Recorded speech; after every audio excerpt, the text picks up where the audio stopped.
Ek vertrou jy gaan 'n magnifieke week hê. Mag die Here vir jou ryklik seën. So 'n paar saakies wat van belang is. Onthou ons gemeentekonsert die 30ste Augustus. Ek wil maar net hê dat jy op hierdie stadium die dag sal dagboek, die aand sal dagboek en ons sal te gelegener tyd die inligting rondom die kaartjies en die beskikbaarheid daarvan vir jou deurgee. Ons is so dankbaar vir mense wat ons help om na die motors te kyk tydens eredienste. Dit is natuurlik 'n noodsaaklike, maar 'n baie wonderlike liefdeswerk wat mense verrig. En as jy vir ons kan help om Sondagoggende tydens eredienste, natuurlik op 'n rotasiebasis, so af en toe, ook handjie by te sit en te kyk dat die motors veilig is en die terrein beveilig is, dan sal ons dit baie waardeer. Jy kan gerus met ons kerkkantoor skakel by 011 665 2017. Eerskomende Sondag is dit my voorreg om die prediking te mag waarneem en ons gaan gesels oor die merktekens van Christendom.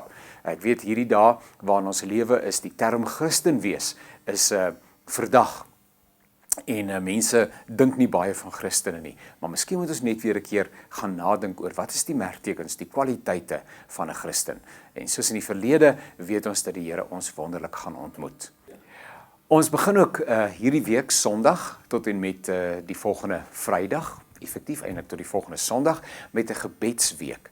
Hierdie gebedsweek gaan 'n bietjie anders werk. Dit gaan nie nodig wees dat jy iewers heen kom vir gebed nie, maar dat jy doodgewoon gebed inrig rondom jou eie persoonlike stilte tyd.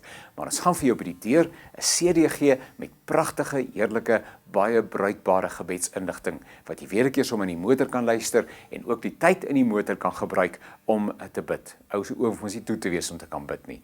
So onthou dat jy ook dit in jou eie gedagtes begin agter mekaar kry dat daar in die volgende week dan so 'n gebedsgeleentheid gaan wees. Vanaf komende Vrydag verander ons kantoorure. Die kantoor sal op Vrydagmiddag nie oop wees nie. Wel Donderdag die hele dag, maar Vrydag sal die kantoor nie oop wees nie. So as jy navraag het, help dan vir ons asseblief om dit ook in gedagte te hou. Baie dankie.